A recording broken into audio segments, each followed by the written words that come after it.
Hər vaxtınız xeyir, kanalımıza xoş gəldiniz. Bugün kanalımızda asan üsulla ləzzətli şorba hazırlayacağım.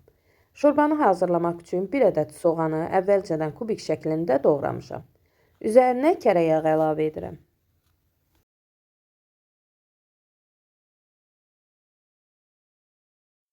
Qazanı ocağın üzərinə yerləşdirib soğanı 1-2 dəqiqə qovururam. Çox qovurub qızartmaq olmaz. Kənarda 1 ədəd kökü rəndəni xırda gözündən keçirmişəm. Soğanın rəngi azacıq dəyişdikdə kökü əlavə edirəm. Hərdən qarışdıraraq 1-2 dəqiqə qovururam. Sonra içərisinə 1 çay qaşığı tomat pastası, 1 ədəd doğranmış pomidor əlavə edirəm. Yenidən 3-4 dəqiqə ərzində qovururam.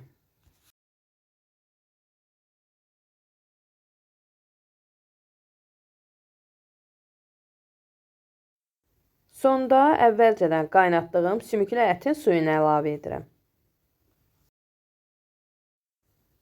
Üzərinə biraz istiot və sarı kök əlavə edirəm.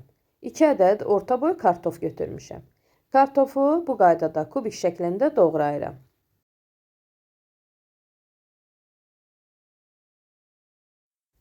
İçərisinə kartoşkanı əlavə edib, vamodda kartoflar yumşalanacan bişirirəm.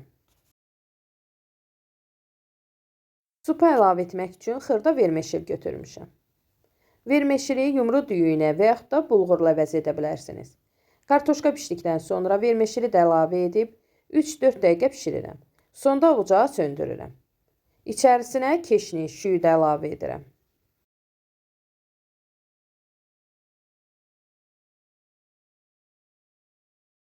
Ətini əlavə etdikdən sonra qaynatmaq olmaz. Artıq gördüyünüz kimi şorba hazırdır. Görünüşü kimi dadı da mükəmməl alınıb. Hazırlayıb dadına baxmağa dəyər. Hazırlayacaq olanlara nuş olsun.